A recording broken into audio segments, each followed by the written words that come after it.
Hello guys, magandang morning. Ako po ngayon ay maghilot.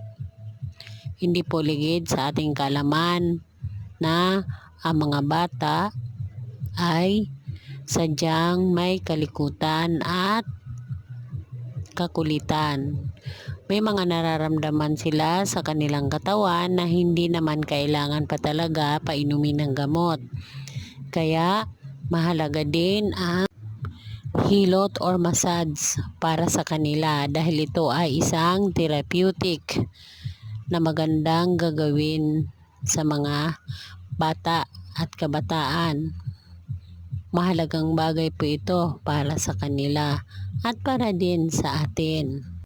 Subalit, ang pagmamasad sa kanila ay paghilot ay dapat nasa tamang paraan at mild lamang dahil ang kanilang mga buto ay malalambot.